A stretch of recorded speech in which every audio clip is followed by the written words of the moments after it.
Hi guys, welcome to Hanging with the Force. Hanging with the Force is my podcast where we talk everything basketball and sports in general, also entertainment, business, lifestyle, and basically just sit down and have a good time. Allow people to tell their stories and just to entertain y'all. And right now we have our guest Edem Ekpenyong. Let me bring him on so that he can introduce himself. Allow him to introduce himself.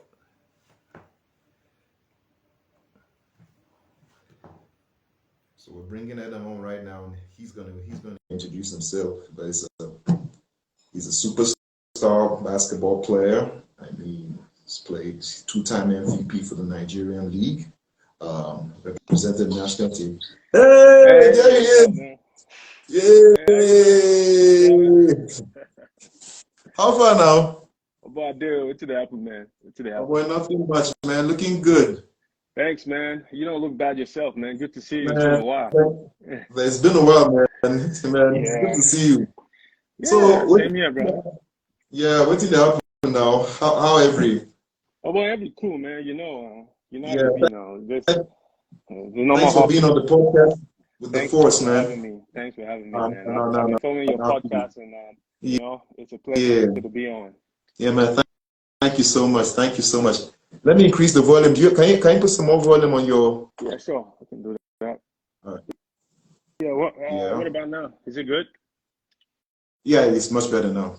Great, great. Yeah. So let's just jump right into it. How's Maryland? Maryland's cool, man. It's cold. It's supposed to be spring, It's but cold. for Oh, some it's reason cold it's already. still cold. Yeah. Oh, Yeah. So oh. yeah, That's the East Coast for you, man. it is. I know, right? I know. And That's cool. yeah. So let's just jump right into it. Our podcast, we talk basketball. We also talk sports in general. We talk lifestyle, everything. So Yeah. speaking about basketball, Hmm. oh yeah, yes, yeah, you can sip that coffee, man. You can sip that coffee. Yeah. I forgot to bring mine, but no problem. Show off. So what got you into basketball? Can you tell your story? Like, let's start from the Man, beginning. um, that's a pretty unique question. It was back in Yeah. secondary school. I was I went to an Air Force secondary school.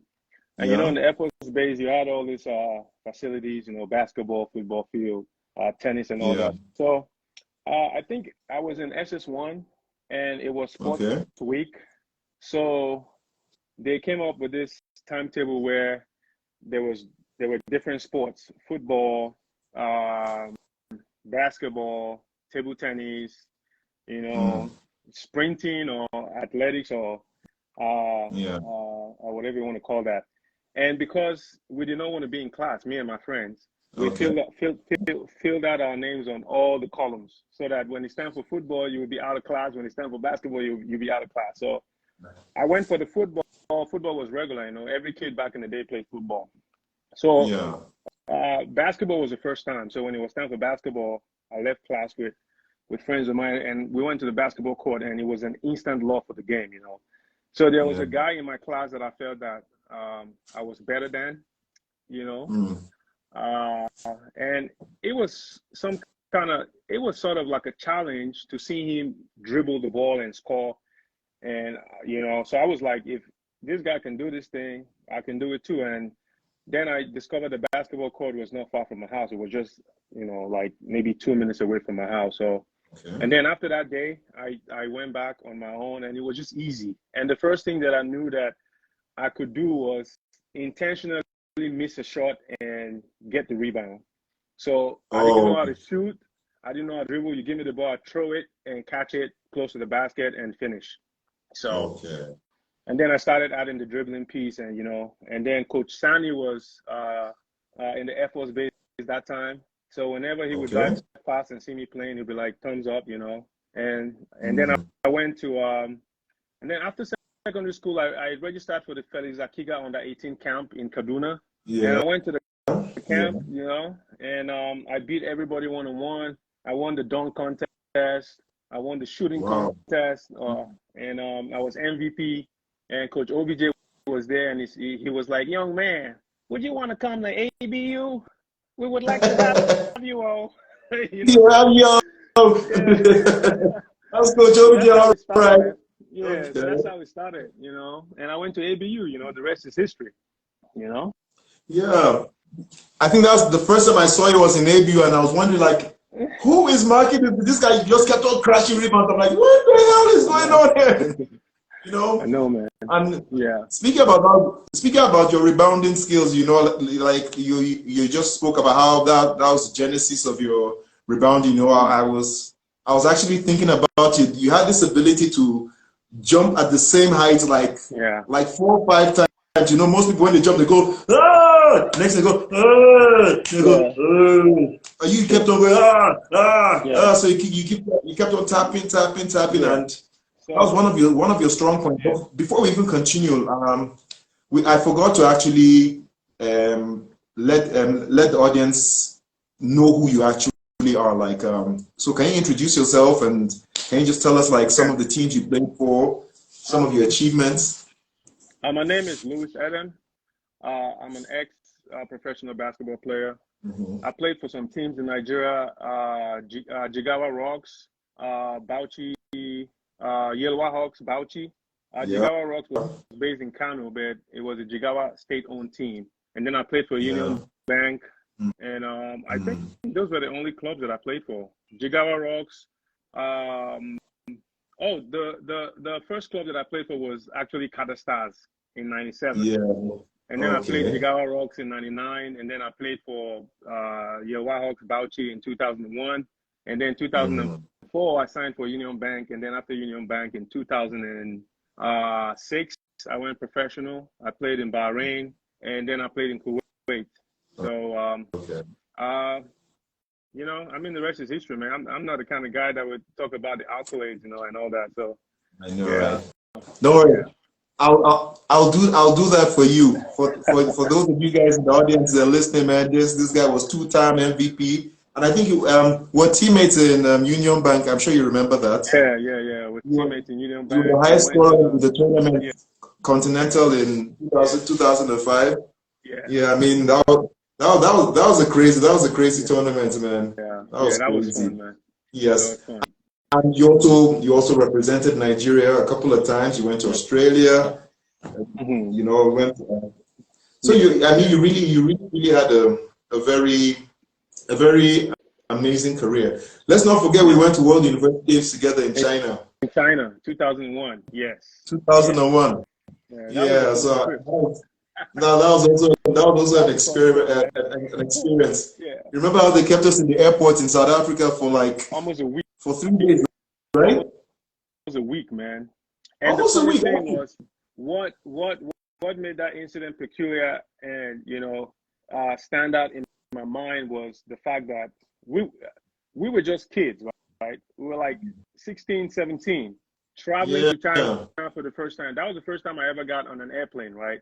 We were in South Mm. Africa, and we had our coaches and officials jumping into planes and leaving us And behind. leaving us That there. was that was unbelievable, man. That's something I will never forget. These were Yeah. like kids, that they were supposed to take care of. Like the normal thing that they should have done was to put us in those flights and then join us later. But they were jumping on the flights without any care and flying to China, and they left us behind. So that was one peculiar thing, man. It was Naija. crazy. I did tell you. That's I did tell you. Naija factor. Naija factor. I did tell you. Yeah. So Crazy. I mean, well, but from your own point of view, everybody has their own point of view, and I think that was probably our first international Mhm. competition. What was it like for you? I mean, what impact did that have on you in terms of? Man, uh, that that trip had if it was supposed to be a positive impact, but it was more negative, because I mean, Yeah. how we went, man. Like we went to the trip, we didn't play. They brought these guys that were old from the U.S. and put us Mm, on the bench. So, but what I learned from that trip was just the friendship, like the brotherhood and yeah. spending time with you. Obviously, cool Yeah.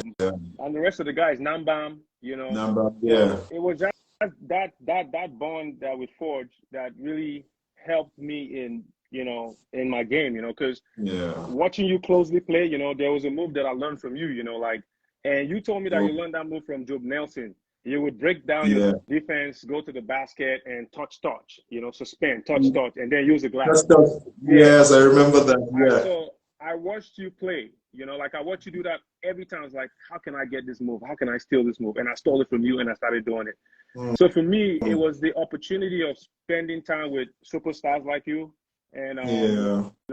obviously Nambam with the rebound and Yeah. Anucci with the jump shot and all that. So that True. was what impacted me more than going to the tournament because we did not play. We just sat on the bench and watched those guys that came from True. the US play, So that Mhm. that was what I learned from the trip, It was helpful Yeah. regardless. Now let's address the elephant in the room. ABU, ATBU. First of all, I'm not even going to ask.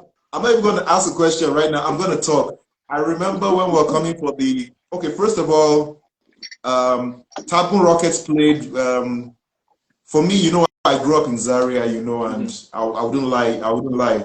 When I was in Zaria, being a child of a university professor, you understand. Yeah. I got a lot of disrespect, growing up playing basketball, So coming back to playing ABU, man, the new girls in ABU, I had to prove a point to everybody, not just the players on the team, like everybody around, So I remember like when we played a friendly against you guys, I don't know whether you played that game. I was playing for Tapon Rockets. That you guys were touring. What year was that? You guys were touring. And I saw the ABU squad. I was like, you remember? I saw the ABU squad. Like, what the hell? I mean, you guys dropped players who would have started on our team. Yeah. Yeah, It was tough back in So those days. it was really tough. It was really tough. And even though, like, I'm gonna let you talk. Even though like even though you guys always I think we met like twice or twice, and you guys beat us. Like it was always a memory, and like I'd always like to say like Nuga basketball, I enjoyed it even more than the league. Yeah. What's your own take on the ABU saga? The ABU basketball team for me was it's kind of like a mixed emotion kind of stuff, because I got into ABU in 98, 97, 98, and I didn't play for the school team until 2001 in my 400 level, and it was just because of there was a lot of it was competitive. They had great players, but because of the kind of relationship that I had with the coach at that time, I'm not going to mention his name, because me and him are in good terms now. Because of the relationship I had with him, he openly told me I was not going to make the school team. So you had a situation where the school team went to Ghana in 2000, in 1999 stroke 2000, and I didn't travel with them. I was one of the best players in the Premier League. I was top rebounder. I was top scorer. I was up there, even though my team wasn't doing good in the league that time, but I was one of the top guys, right? But I wasn't playing on the ABU team, As a matter of fact, I think I got my first senior national team call up before I played for ABU. So it wasn't until Coach OBJ became, because during that period, he would travel for some time and come to the States to spend time with his family. And during that period, things, people were doing whatever they wanted to do with the school team. So when he came one time, like he accosted me. I was like, hey, I brought you to this school to play basketball. Like, what's happening? And I explained to him, and he said, okay, this 2001 Nuga, I'm going to be around, and I want to see you on the court. And that was the first time that he introduced stats in making the team. Prior to that, they would use stats during the tournament. That the process of making the team was just the eye test. Yeah. So, and that was the first year that I made the school team, and I went to China, and I came back. Like we came back and we played the Nuga in Ibadan the following year, which we won. Right. So for me, that's where the journey started, and it was kind of short, because by 2001, I was, getting ready to leave the school. So it was awesome. So for me, I would say I had very good experience. It was enjoyable playing for ABU, even though it was short-lived. But I think I had more fun playing in the league, because of the travels and the challenges. Yeah, yeah. And I felt like, You know, mhm. So I had better competition playing um, in the league than I played in ABU because we had all the stars. It was just a handful of teams who could play us in ABU, right? But yeah, in the league, all the players in ABU went to their various teams and it was competitive.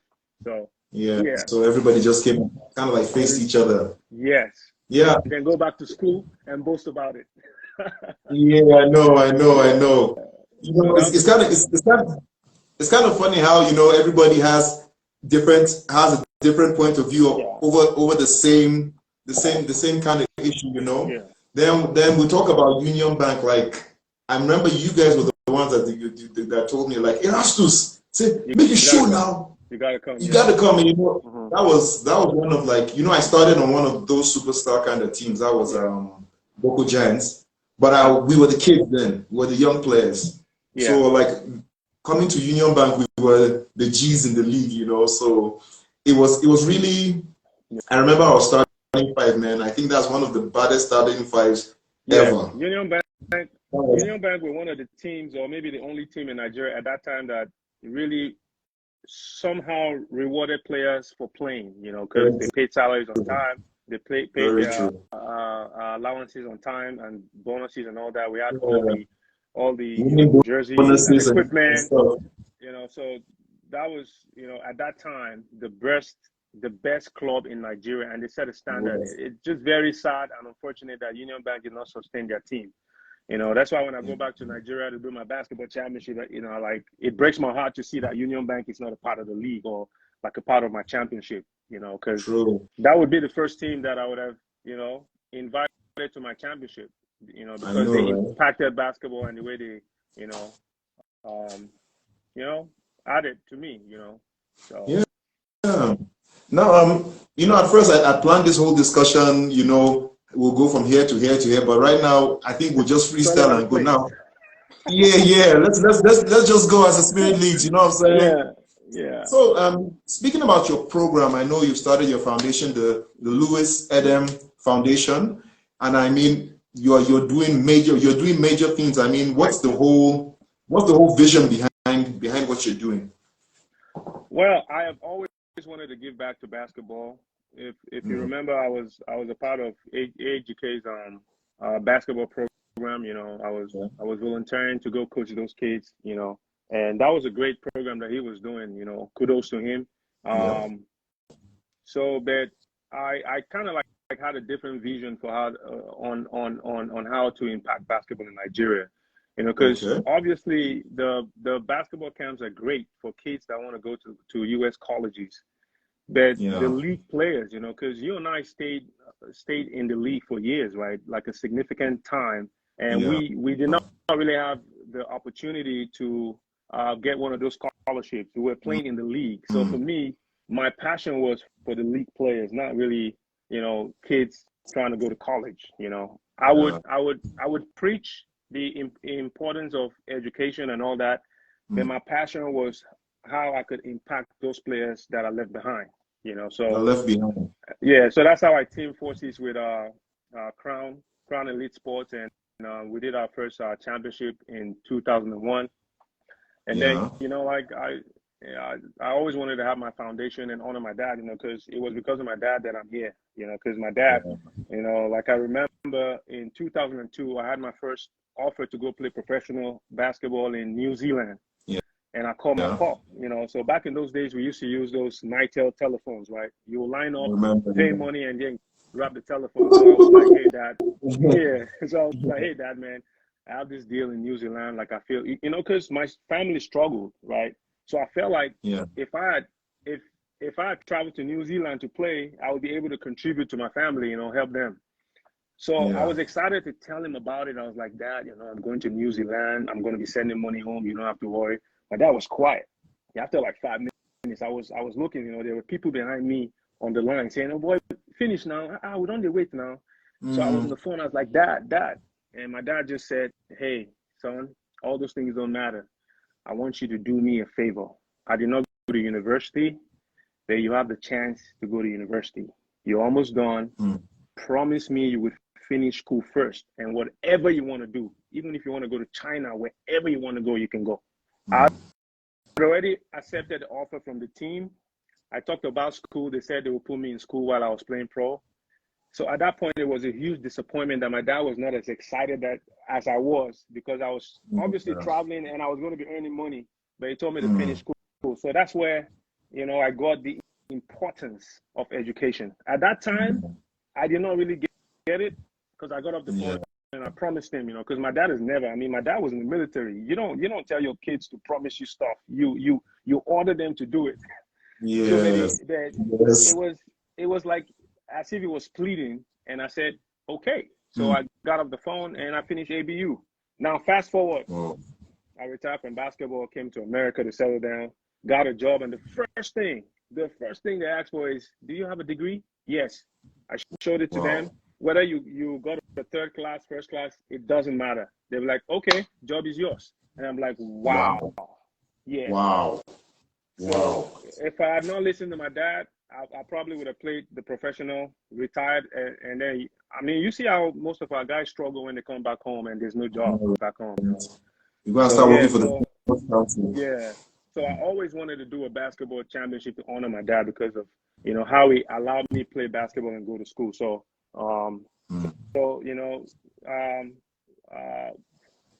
starting my foundation was the opportunity that I had to honor him and also to impact basketball. So that's where the passion comes from. That to run those championships, have these guys compete, because right now they're not competing; they're sitting at home. Yeah. And then earn something, no matter how small, and then get the opportunity, get the chance also to speak to them about the importance of going to school, and so that they can have a chance, like the same chance that I had when I retired from basketball. Yeah. All right. Before we continue, I didn't even know you had lost your dad. I just saw it on an article on the Punch. So my condolences. Thanks, man. My condolences. Thanks. Yeah, I remember one time when in Lagos and you were just talking to someone very casually. You were talking blah blah blah blah blah. I said, so me, I was standing beside you, and then he said, "Oh boy, what is this?" I'm like, wait. I said, no, you talk like this. I'm like, what is that? That's Yeah, man, my dad was fun. But from the only time I met him, I know. You remember you took me to, a couple of times to your family house in Lagos. I met your mom. Yeah, but I noticed, even the one time I met your dad, I noticed you guys really had a very very close bond. Yeah. So It's special. I know how tough it is. Yeah. So we spoke. You said I saw your advert on Facebook, your flyer. You said it's going to happen in Nigeria. It's happening in Benin, and it's happening in Ghana. Right? Not really. So okay. What I meant. How's that happening? So we're going to have teams from Nigeria, okay, Benin Republic, and Ghana. Okay. Yeah. So the plan is to host a championship in Ghana. Okay. Ghana people going to host us. They indicated their interest when we invited them to participate in the last championship in February. Okay. So that's what we're working on. Like, we're working on all the modalities and what we need to make that trip happen. So, but we also have a backup plan, because some of these teams don't have.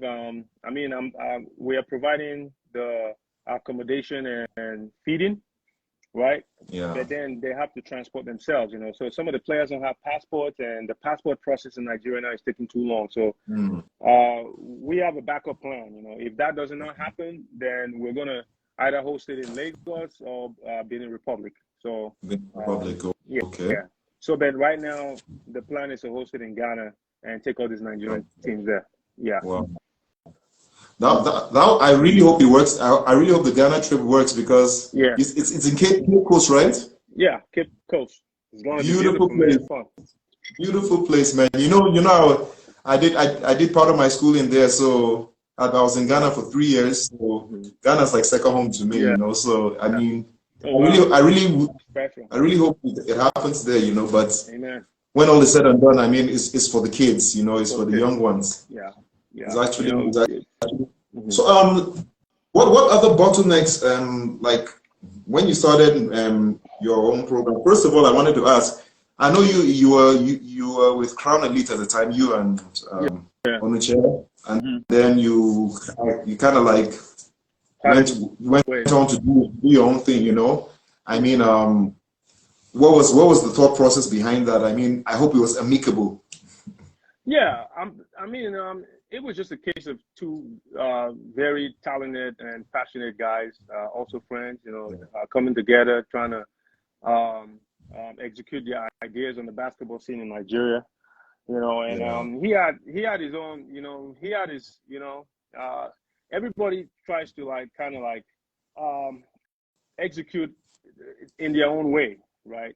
yeah, So so I had my own way that I wanted to run stuff, and he had his own way that he wanted to run stuff. And I felt like the way that I wanted to impact basketball, Crown Elite was his, and he's his, right? So yeah. I just partnered with him to do basketball. So I felt like it would be better for me um, to impact basketball under my own foundation. Under And your own foundation. so there was no issue. Just situation where guys with great ideas, trying to impact basketball, give back, because this is all about giving back.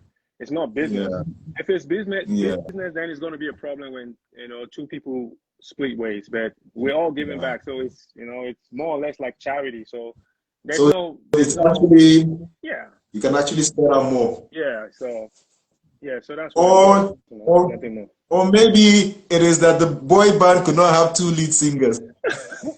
Yeah, maybe, maybe, right? Maybe, you know, You two never know. albums. Yeah, Yeah, so but it's really amazing because I mean, what other bottlenecks did you have? You know, because a lot of people have actually tried to run programs like these in hmm Nigeria, and yeah. they always face one problem or the other. You know, I hmm mean, what bottlenecks are there? Any bottlenecks you could identify and Um, maybe give tips on how you overcame them, so that if somebody else who wants to give back to the game, yeah. you know, they can actually learn from what you went through. Um, I didn't really have a bottleneck.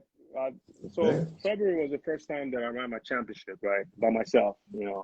Um, um, Prior to that, I had a partner, obviously, Crown Elite, Mm. and so but handling it myself now was an eye opener, Yeah. because it was just by myself. Of course, I had great guys like Boniface and Chris Nombia, who are part of my team. Yeah. So what would I say? Bottlenecks. Okay, so I had this situation with the Lagos State referees, right? So Okay. my event is a private sponsored championship. It's not Yeah. NBF sanctioned, so I'm running it under my foundation. So I can choose pretty much any referees or anybody that I want to work for me, right? So Yeah. I was in communication with a guy, a member of the Lagos State Referees Association, and we had Yeah. agreed that it would provide 6 referees, and I had indicated to him that I wanted 3 females and 3 men, because obviously it's important that you carry the women Yeah. along, Quality. when you're doing stuff like that. Inclusivity. Yeah, yeah. So we had agreed on the payment and the slots for the men and the women. So that when we were having the pre-match meeting, the day we were having the pre-match meeting or the pre-championship meeting, he was supposed to show up, but he didn't show up. And then the next Okay. thing was I had a phone call from the referees association telling us that they were that they were going to provide 12 referees for the tournament, 12. and yeah, and telling Mm. us how much we were going to pay them. Right? Not only you're telling me, like, you're Wow. imposing, like it was not a proposal. They were telling us It that they were going to send was an 12 order. referees 12 referees to my championship, and this is the money that you're going to pay them. Immediately, I wasn't arguing. So we us now from North now. Now they Of want course we not. so you have to be able to back up your mouth. You know, just talk from mouth like that. So, It's and we like to fight. true. We know, Yeah, of course we know not. this, yeah. So, so the moment they said that, I picked up my phone and I called referees from Ibadan. I was like, hey, you guys want to come to Lagos to come do my championship? They said, yeah. I'm like, okay, get on the bus. I'll pay your transportation, your hotel, your feeding, and everything. And Whoa. there were members of my team that were concerned, like, hey, you don't want to ruffle feathers. You don't want to have this problem with these guys. You're based in Lagos, you're not. I was like, hey, Yeah, things got to be done the right way. We cannot true. continue to do things the Nigerian way because we're not trying to, you know, ruffle feathers or hurt somebody's feelings, right? Yeah. So I told them it's a private sponsored championship. I can invite anybody that I want to invite. It's not NBBF sanctioned. So I called those referees from Ibadan and they showed up, and end of story. So that was the only bottleneck. And guess what? When the referees were getting ready to jumpstart the game, the Lagos referees were threatening to come on the court. They were threatening, like they stood by the match commissioner bench. They were trying to come on the court to stop the game. So I called this police guy. I was like, hey, I called this police guy. You know how Nigerian police, you know. I called Of this course police guy. I said, make sure if anybody steps on the court, shoot him. I'm saying this publicly. I did tell you. Because this guy, I was like, if anybody step on the court, right, shoot them. And I said that they hear. And they thought I made them hear. So the guy just come on in pistol. He just come on in pistol, say, bros, no wahala. Just go stuff. And the guy was supposed to play for the police team. He went, changed his jersey. This is a guy that loves basketball too. He's a basketball player, but he's a police guy, right? He was like, yo, dude, you're coming from the States to help our basketball, and these guys want to mess it up? No problem. So he went to the back, changed to his uniform, brought out his pistol, went to the match. All of them dispersed. All of them. And I saw all of them run. I tell you. That's why you gotta have a gun, man. Okay, no, I'm not saying you should have a gun, man. I'm just kidding, man. They are very lucky to be America. If in America, I'm going to gun. No, of course, America. That one, you can have an assault rifle. I tell you, man. Now, in America, I'm going to remove the gun. Now you go remove the gun.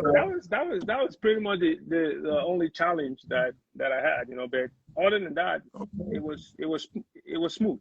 You know, it was very smooth. Mm-hmm. Even like getting the hall and everything. It was smooth, man.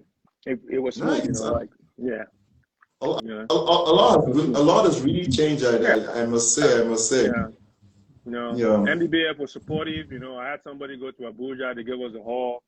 So it's all for the good of basketball, right? Because the NBBF could have said no, right? True. But they gave us the hall. So, you know, like we thank them and appreciative that they gave us a hall to do basketball. And, you know, I'm happy that they recognize that, you know, all these championships that we're doing, whether it's my foundation or Crown Elite or Tengwa or anybody, it's all for the development of basketball. Very true. You know what I mean? True. Yeah. Real true. I mean, it like for me, doing this podcast, right, is kind of like my contribution to the game, because I mean, people really need to hear the stories of what people are doing, because you know, a lot of people might not even know how you started, what you had to go through. You understand? They just see this guy come from the US, yellow guy with big and his other muscular brother Boniface. I know, man. Hey, okay. No, it's amazing. It's amazing. Wow. And we're trying to get you on board too, man. We're trying to get you on board so that my man. you know. See, you know where I've been, man. I know. Nice.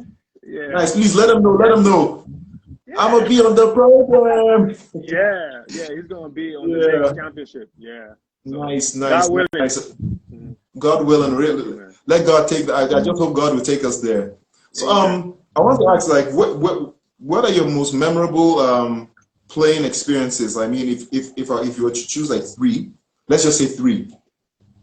Playing experiences, I would say the first memorable one. Give some detail, man. Yeah, so the first memorable one was when I won the MVP at the Felix Akiga Under-18 Basketball Championship in Kaduna.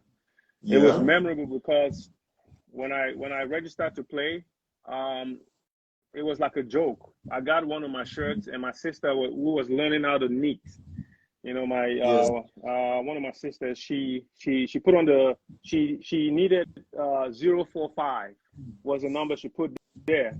You know, Okay. just for the heck of it, I just put it on. I was like, okay, 045, you know, and I went to the championship looking like a clown, Mm. So, but then sooner than later, those guys found out that, yo, this is a warrior right here, right? So when I won the championship, so prior to that, my dad was it was always hard on me, you know, Yeah. he wouldn't let me go to the basketball court all the time. It was all about education, education, education. Yeah. So when I won the championship, the the the basketball players from the Air Force Base carried me shoulder high from the basketball Wow. venue back home. What? Shoulder high. Shoulder What? high, man. And that distance is Oh, from NDA to Air Force Base. Shoulder high, man. They were screaming my name. man. So when I Man, those got are a bunch home, of. yeah. So when I got home, there was commotion. Everybody gathered to see what was going on. So my dad came back later and he could not get to his house. You know, it was like a crowd. So he was struggling, like, yo, Wow. boy, we're gonna come off the road at my house with this, you know.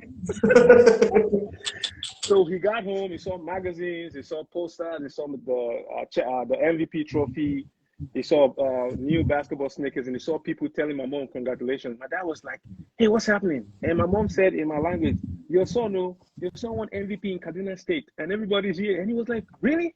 So he looked at me and Wow. then he walked inside his room. He didn't say anything.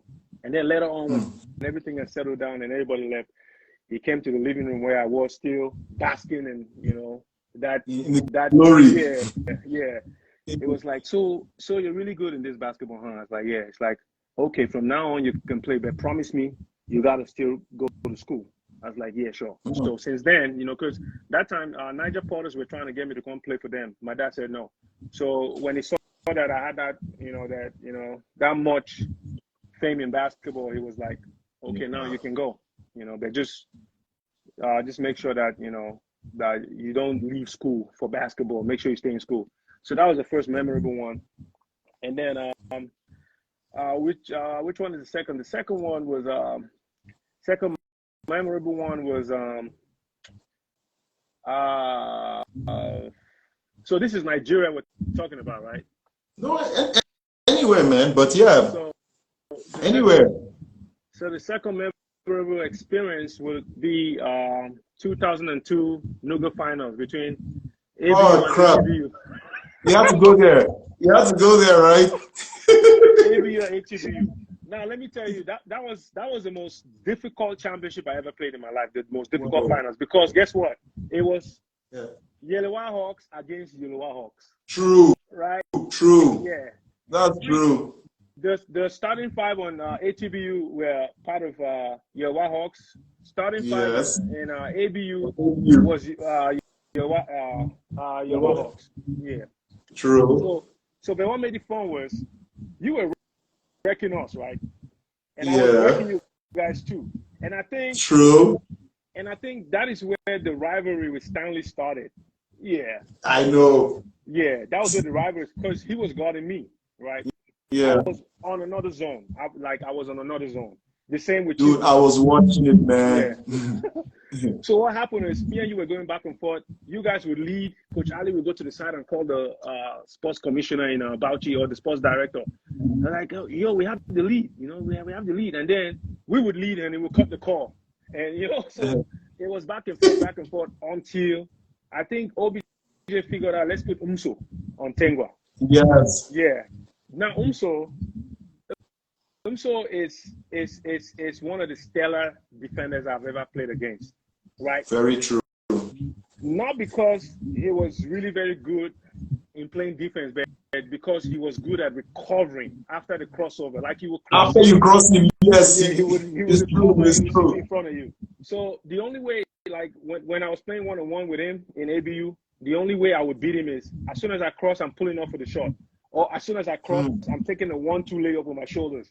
There is no chance. You will not have the chance to dribble twice after crossing him or beating him to the basket. Very He will true. recover. So when we Yeah. put Umso on you, he kind of slowed you down. He didn't stop you, but he slowed you down.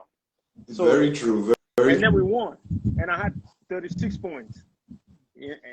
That was special to me, man. That was maybe even more special than the MVP thing. You know? I know, right? Yeah. I remember that was actually a very special game for me because I remember Coach OJ came and met me. He said, Tengwa, you scored 100% from the free throw line. Yeah. He still reminds me of me. And you know what was funny about that game was that you guys had the last play, and I said, let Muso get the ball because we were up 2.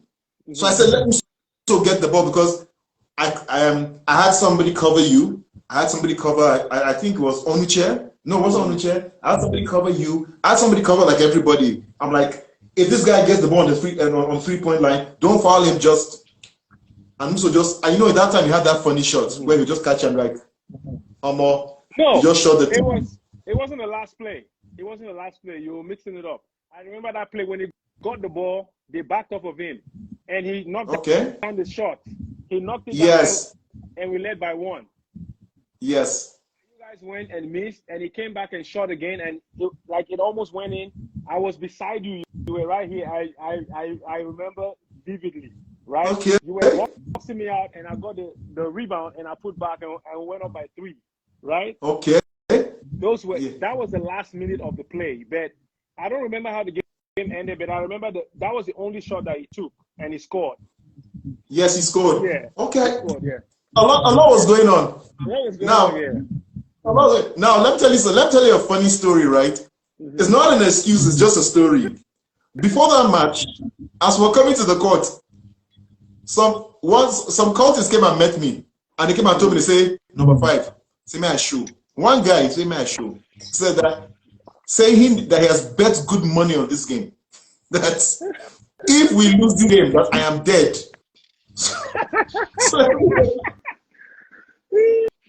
Everybody like, come on, let's play. And me, I was sitting down like this.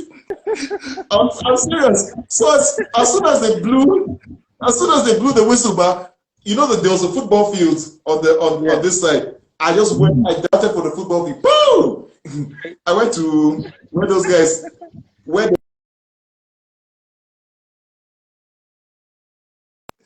guy said, "See, he gave me a big hug." He said, "See, I lost money, but Kai, you play for me." You played well. You play for me. You understand? I think you had like that was. I wish that was one of those games that I really wish was caught on camera. Yeah, man. It was wow. Man. It was crazy. Was wow, man. It was crazy. It was crazy, man. That was like, and you know what? After that Nuga, I knew I was ready to go pro. True. It was just a feeling. I just like, okay, this is the height of it. I think I'm ready. Yeah. That was the moment I felt like I was ready. You know, that was when I felt like I was ready. Yeah. And I think from that moment, that's when everybody just started traveling. I think Kuso left. A little bit after, okay, case a bit. Kuso left. Then I remember one of the memorable experience was when we went to Yawa Hawks. We went to Lagos for Final 8. We came late. Yeah. So we missed our first game against Campbell, but we beat everybody else. Every single person, every single team. And because Caterpillars refused to give us that rematch. Yeah. And we're like, look, dude, we just need 1 point. We just need 1 point. We would even lose. But again, that time, you know, the first top 2 teams, first and second, will qualify for Continentals. So folks did not really care who won the league. They wanted to go to the Continentals. And it was very unfortunate that we qualified to go, but our management didn't have money to send us. Yeah, but that was a good championship. That was a good final. You know? Actually, that's a good final. Come to think about it. Yeah. Yeah. Wow, that's crazy. But then there's another thing that I want to speak about. It was making all those national team call-ups and not playing for the national team. I think I got called like 5 times to the senior national team, and I only played 1 time. And bro, there was no reason for that. You know, like me and Coach Bakari now, we are cool. Like we're super cool. You know, like he's more like and you know, Like once in a while, I would text him for advice. He's a great guy. Now getting to know him, outside of that, trying to make his team kind of stuff, right? But I felt like back then it was a disservice to basketball and to me, right? Because True. I was a stellar rebounder. I could score. I would be in the camp killing people, right? Mm. And Yeah. yet, they'll be like, okay. Recently, I had somebody reach out to him that I'm not going to mention his name, and he told the guy that it was because some of the professionals that came to camp were bigger than me. And I told the guy, like, are you serious? Like, bigger than me, really? What would you say about Chris Paul? Right? There are 6'9" point guards in America playing in the NBA, 6'8", 6'6", right? Yeah. And still Chris Paul manages to play on their national team, right? What about Dwayne And kick Wade? their butt. What about Dwayne True. Wade? Dwayne Wade is my height. He's 6'3", right? And he's on the U.S. national team. So there was no question, like when you're making a national team, it should be all about performances, stats, and not size. So I would say that one of the greatest disservice to me, right, was not making those national teams, because I felt like the national team was the stage, going out there to play in front of international scouts. That would have made a difference, right? So thank God for my education, because if it wasn't for my education and I was just dependent on these basketball guys, I would have been done. I would have been done. True. Yeah. So true. So true. The funny thing is, like, I remember when we went for the championships in Continental, we played against. Remember that game that we beat Petro? Mm-hmm. Petro from Angola. Yeah. That was like. Guarding me? Remember the guy who was guarding me? Number 12? Yes, that played for the Raptors. Yeah. Okay. Yes. Is it Carlos Moret or what's the name? Montero? I've forgotten. I think it's Moret. Carlos something, right? Carlos Moret. Yes, Carlos Moret. Yeah. Yes. It was me and him that were the highest scorers in that championship, if you remember. It was me and him. He played in the NBA because his national team gave him the stage to play. The platform. They gave him the opportunity to play on the national team. Me and Carlos Moret, think about it. That guy that dunked on Dwight Howard in the Olympic Games. Yes. He got a chance to play for the Raptors for like a few months before he went back to their country, because, they got a great league in their country. Like a lot of players. He just bounced. So just imagine if I had gotten the chance that he got to play on this for my national team. Just think about it. Dude. Yeah. I know. Yeah. So, this, I think this is so some of these coaches need to realize that when you put personal politics into making national teams, right? Because I felt like I could be wrong, but like a lot of people would agree with me. Back in the day, like I'm not talking about now. Like I said, some of these guys, me and them have a great relationship. But I felt like back in the day, it was more politics than basketball, right? They kind of like had a quota for Islander players. They had a quota for Comets. They had a quota. So it was just these teams that were representing the whole of Nigeria, where we had the whole Savannah Conference with very good players, right? So, and then there was a system where if you wanted to play for the national team, you have to go play for one of these teams, either Comets, Islanders, Golden Warriors. Yeah. They would even recruit you. They would even recruit you and pitch that to you. They were like, oh boy, you want to play national team? How many years now we don't do it? You go come here, if you come play. If you come, you will play national team. I cannot recount how many times that was pitched to me. They were like, hey man, you play for us, you have a chance to play for the national team.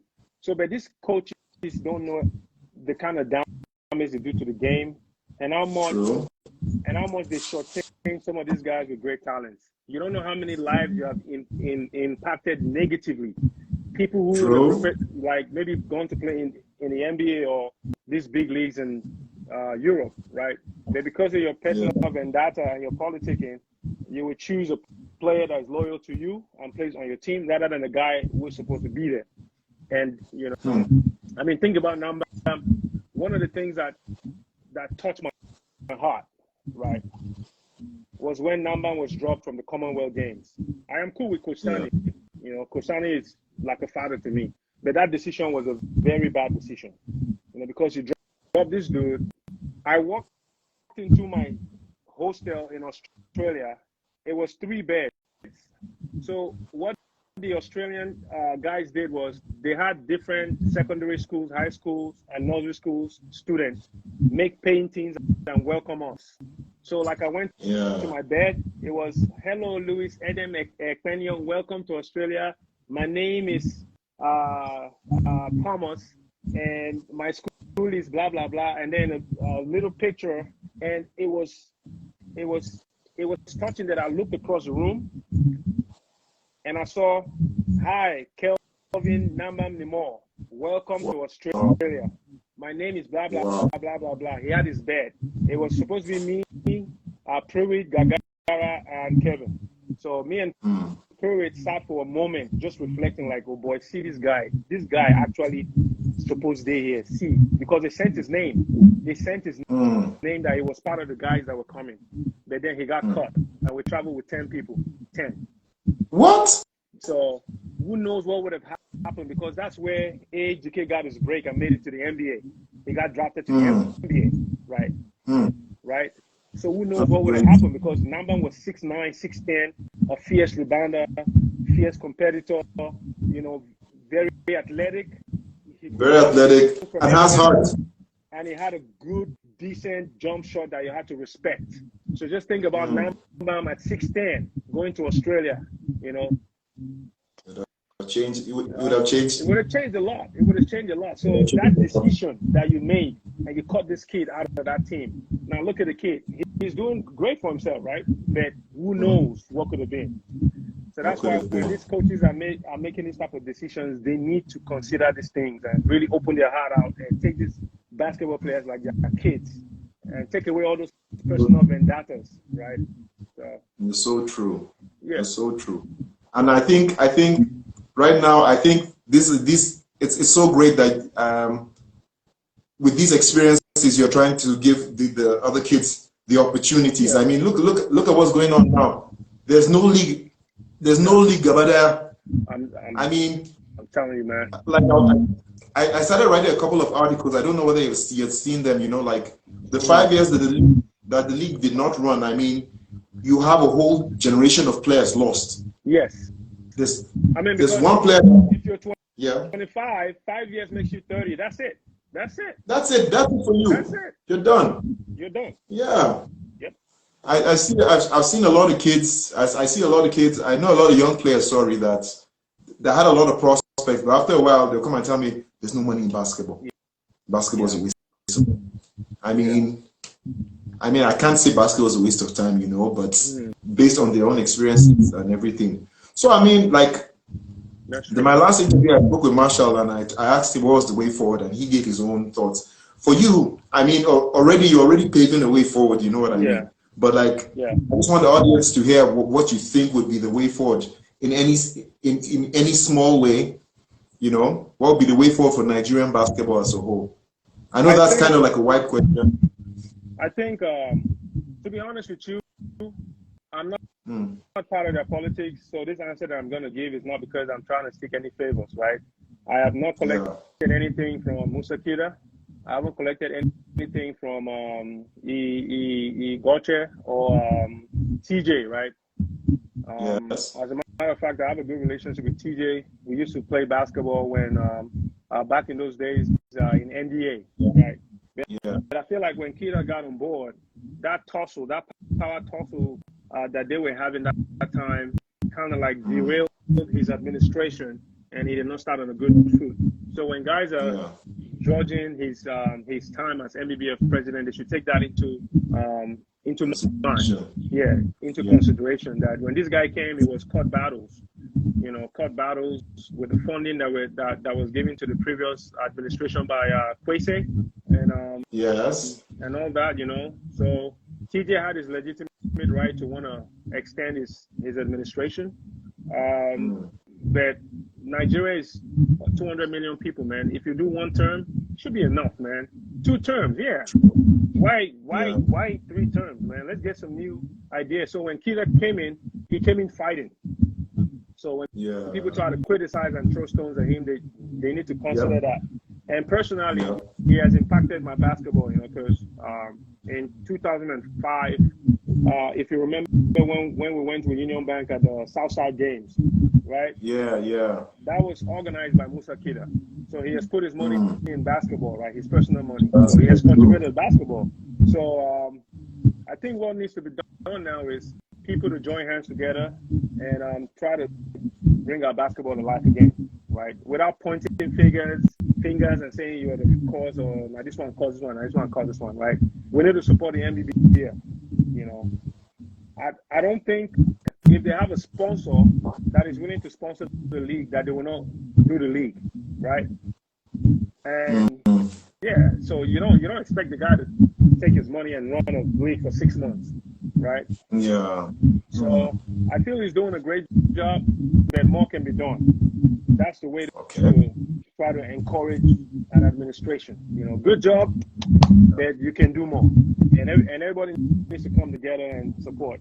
That's why running my championship every 6 months, means a lot to me. Like I'm not trying to come and then wait a whole 12 months. That's 6 months where those guys get to come to the stadium for a week, compete, see their friends, the basketball atmosphere, spirit of love, and then earn something, compete and earn something. Because if you remember when you and I played basketball back in the day, it was all for the love of the game, because we're not making money from it. Yeah. True. And some of these kids will play even if you don't pay them, they will play. So, and Nigerian right now is so politically polarized and messed up that if these guys are not playing, it's a danger to society. Because how long? They sit at home 5, 6, 7 years. There's no means of income. They can't feed themselves. They cannot support their families. What are they going to do? So that's why if Louis is running the championship twice a year, and somebody else is running our championship twice a year, before you know it, if we run enough of this championship, we can have a situation where they are constantly playing and constantly earning, right? But again, we need to come together and try to support the NBBF and join hands together and try to support our basketball and hopefully that we're able to revive our basketball. Yeah. I like the fact that you said we should come together, because when all is said and done, I mean, I don't like the fact that we basketballers are fighting each other. It's something I said. It's something I said in my last interview. I'll say it again. Somebody came and met me and said, "Why is it that basketballers hate each other?" I'm like, "What do you mean?" He said, "Yeah, I mean, basketballers are always fighting. I mean, you see volleyballers, they're together. You see footballers, they're together. Yes, they might have a fight here or a fight there, but I mean, not the kind of fight that would scatter everything, Yeah, that would tear down everything. Yeah. Tear down everything. I mean, Exactly. I mean, I know people have their differences, but like you said, we need to come together, because look at the Gotcha for for the past decade. He's been supporting basketball during that Benway Classic every December, right? That's getting back to basketball. Guys used to fly from America to go participate.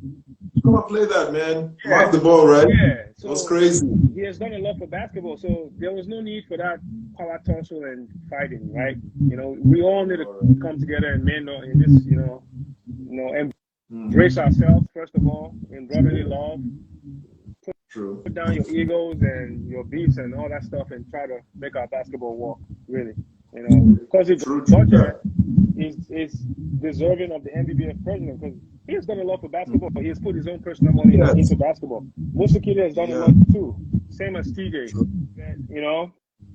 He got out of the talk and said turn by turn, right? True. So that you're not going to be safe because it's not yet your turn. You try to tear it down, just like you said, right? So and then the president people too need to recognize that they need to mend bridges and bring everybody under the same umbrella, and I try to make our basketball work. Yeah. A lot of people don't know, like, when the NBA started, man, it wasn't all a bed of roses. I mean, there was a time where the NBA broke off, ABA came, and packed most of the players, Moses Malone, Dr. J, they went to ABA. Then later on, they had to come and sit on the table and come and settle it, and they merged. and became the NBA that it is today.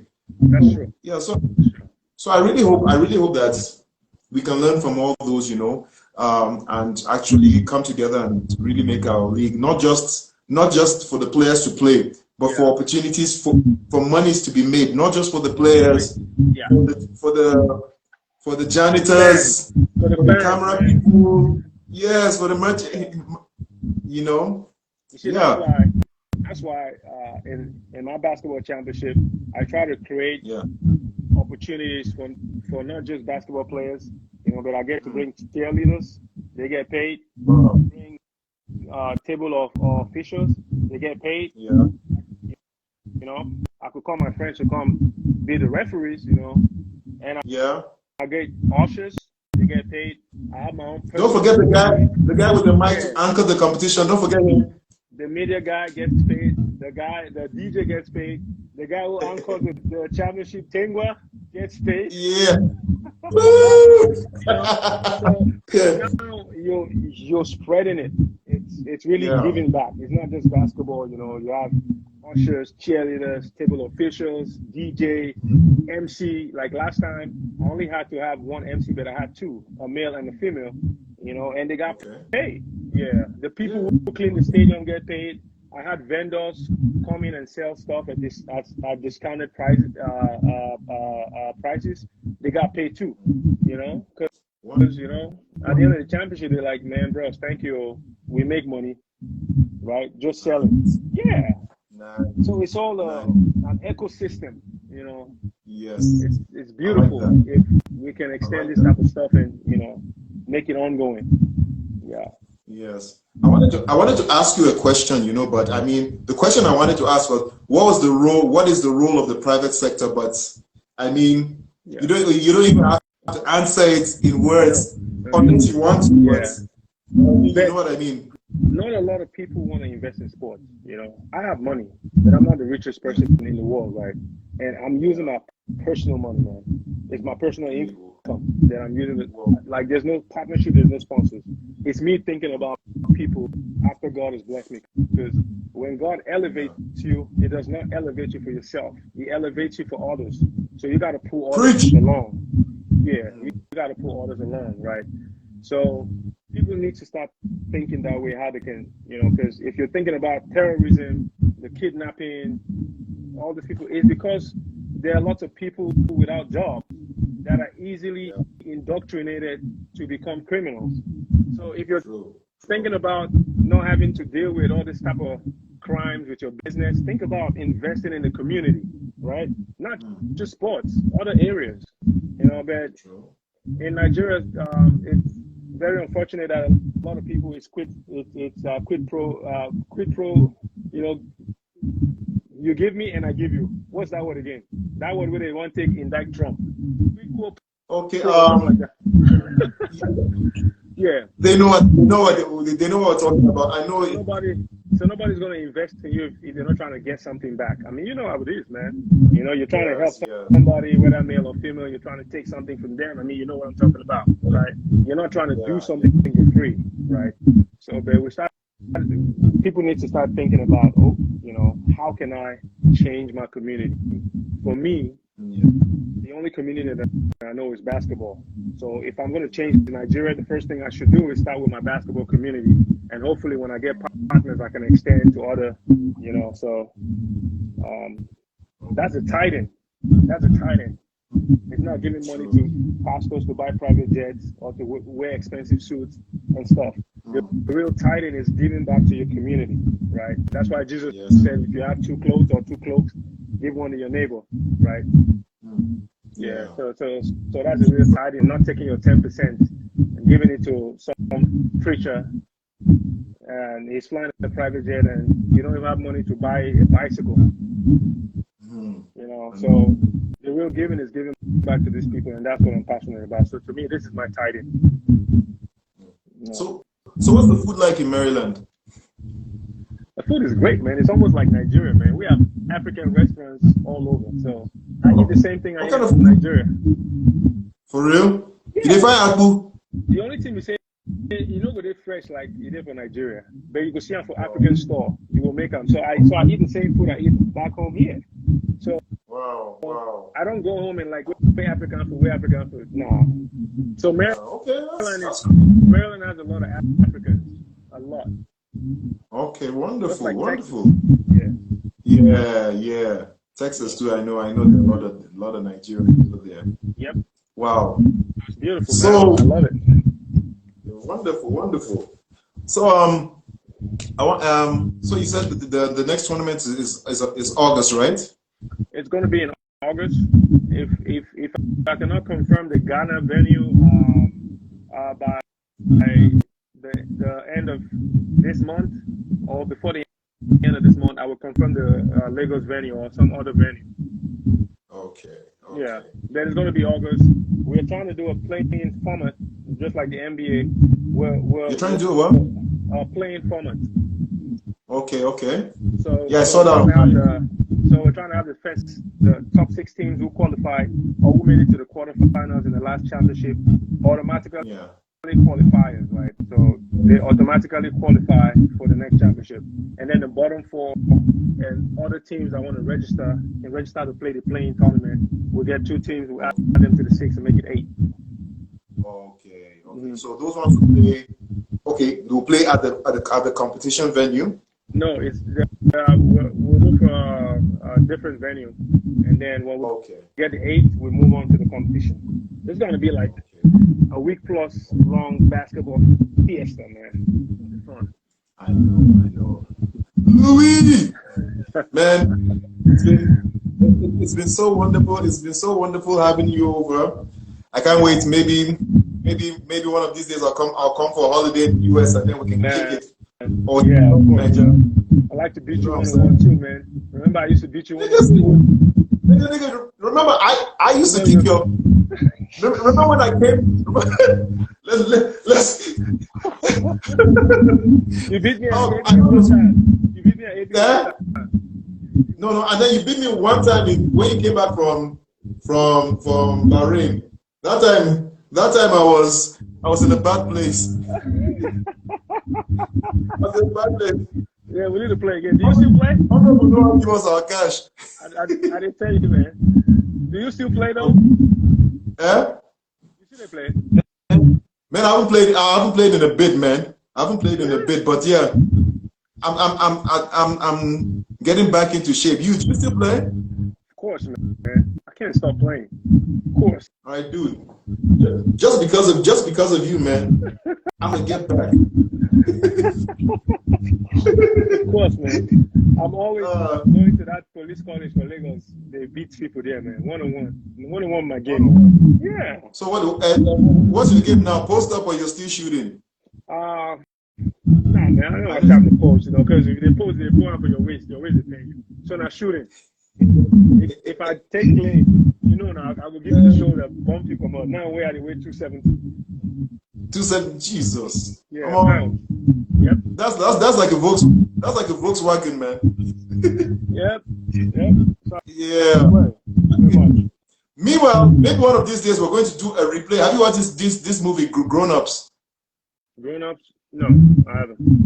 Sunday, okay. They had a high school game with a bunch of guys, and they beat these guys. So after like 20 years, they did a rematch. So maybe we'll do that AB18 rematch. We need to.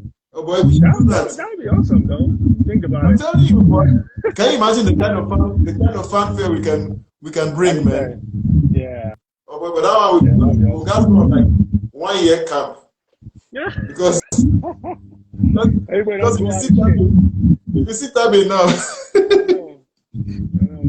I know, man. So yeah, but it will actually be fun. I mean, we can do charity or something. Yeah, we can, definitely. I'm also gonna put you for the All-Star game, so start working out. Oh, you're gonna put me on the All-Star game? Yep. So, all right, I'll be there. I'm gonna kick booty. I'm looking forward to it. All right, man. Yeah. Louis Edem Ekpenyong, aka Edemanus Susukusa, Mongolostus, man.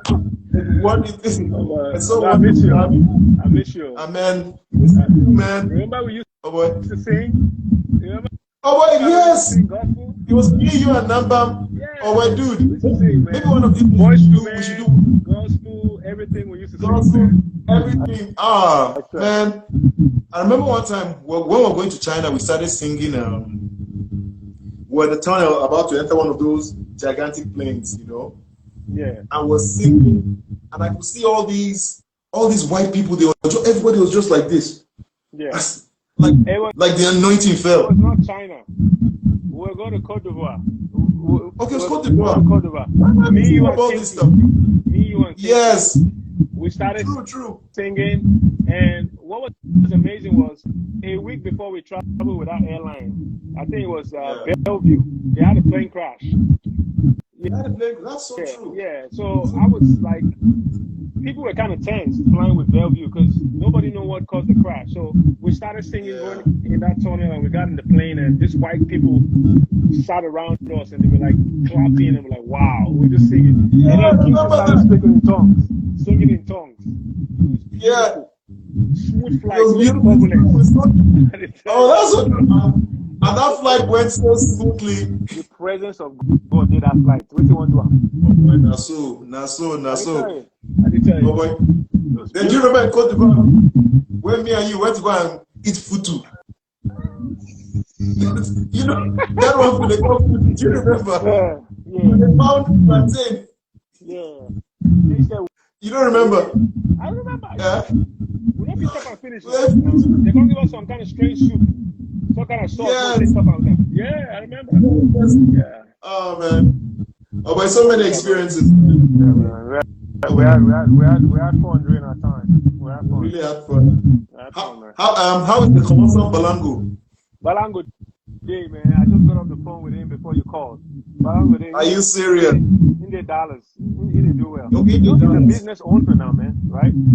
Yeah. For real, yeah. I owns a lot of businesses. Yeah, he's doing well. He's doing pretty well. And he owns the Lagos Legends basketball club in Lagos. So he's doing some amazing things for basketball in Nigeria, man.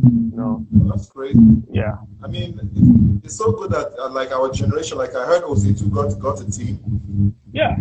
I mean, like I don't know much about OC's team, you know, but Benjamin is the guy that I'm always talking to. And, you know, he has a lot of good plans for basketball, you know. I'm trying to get him to come and invest his business money. I know, right? Yeah. For me, I've started like a mini basketball program for the little ones, you know. So so right now I'm using the back of the house to train kids. So I've fixed up, but we're moving into we're trying to find a permanent site. So you guys feel free to bring your dollars and come and invest. Definitely, man. Just let me know. Definitely, I'm going to tell you my support.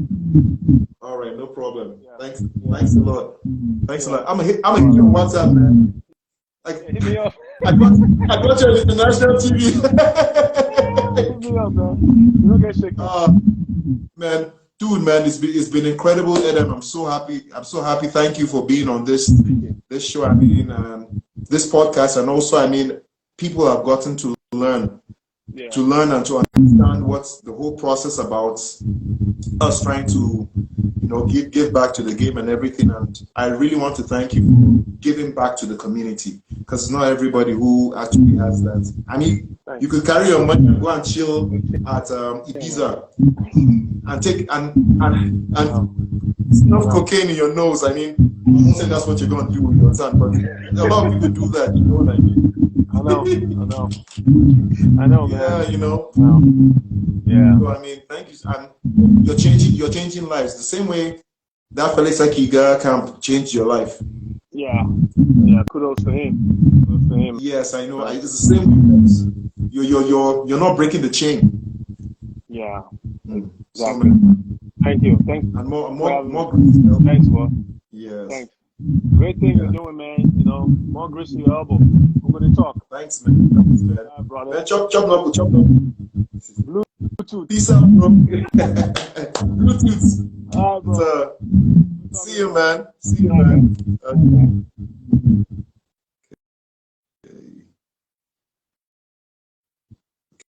Okay. So, ladies and gentlemen, there you have it. We just finished having a great time with Edem Edem Ekpenyong. I mean, you guys please drop your comments. I want to hear what you guys have to say. I mean, any contributions, any observations. I mean, please, we would love to hear from you. Drop your comments. Please like and please share. I prefer sharing than likes. So please just share and let other people. Let's spread the love. Let's get a larger network. You know, I'm about to migrate to YouTube, and that'll be real soon. So I'll have it. I've already opened the YouTube page, so we're still going to be putting the YouTube link on Facebook and everything. But hanging with the force, man, we're about to conquer the world. You know what I'm saying? So with you guys' help, man, we're going to reach 100K followers, and who knows, maybe 1 million. I know. It seems like lofty dreams and everything, but hey, dreams come true. Dreams come true. So good night, everybody, and remember to like and to share and to comment. Superforce out! Yay! Aha.